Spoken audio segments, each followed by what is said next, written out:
Hello everybody and welcome to Don's PC Guide. In this episode, I'm going to show you the 2 websites that you absolutely need to use if you're building a budget PC.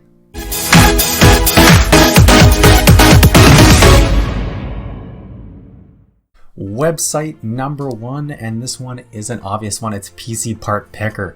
Now, this is a super easy website to use, it's super user friendly, but you got to make sure you do not make this one mistake that everybody in Canada makes. Top right hand corner of PC Part Picker, make sure you choose the correct country. It will usually default to the United States. Now, I've been guilty of it a few times where you spend hours picking your PC parts just to make that budget of like $750 or to just perfectly hit that budget of $1,000, and then you have to restart because you did it in US dollars instead of Canadian. Don't be that guy. So, just to give you a little idea of how PC Part Picker works, we're going to click on System Builder. This is going to allow us to choose all of our parts. I've already chosen the CPU, and this is where I get to my next point of why it's such an amazing website. So basically what it does is if you go in order, it will check for compatibility, even if you go out of order, but it's best to stay in order. They are there for a reason. But basically, if you choose a CPU like I did right here, the Ryzen 5 3600, it will make sure that you don't get a CPU cooler that doesn't fit. So it'll check for compatibility. Let's say we just add this one. Okay, so all is good. Now the motherboard, you'll notice it will not let you add an Intel motherboard. It will make you get that exact socket that you want, and then you can just add it just like that.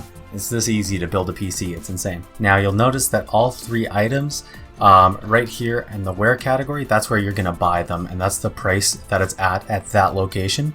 What it's doing is it's price matching to get you the absolute best price. Now that you can get all of the parts that you want at the absolute best price, we've got to figure out what parts are better than the others, because if you're trying to get a GTX 1060 and you're expecting it to run like a RTX 3090, that's not going to work. You should figure out your expectations and the speed that they will be running at.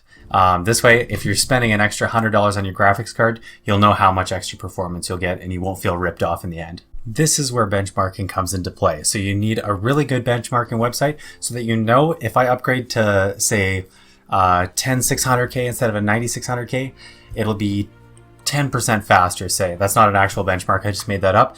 But you'll know, like, if I spend this much extra money, it'll be like 5% faster. You need to know that because obviously there are diminishing returns when spending extra money on a PC. Now, my favorite website is UserBenchmark.com. What it does is that it can actually benchmark anything. It'll benchmark CPUs, GPUs, SSDs, you name it. It'll even estimate the FPS game performance that you'll get out of your build.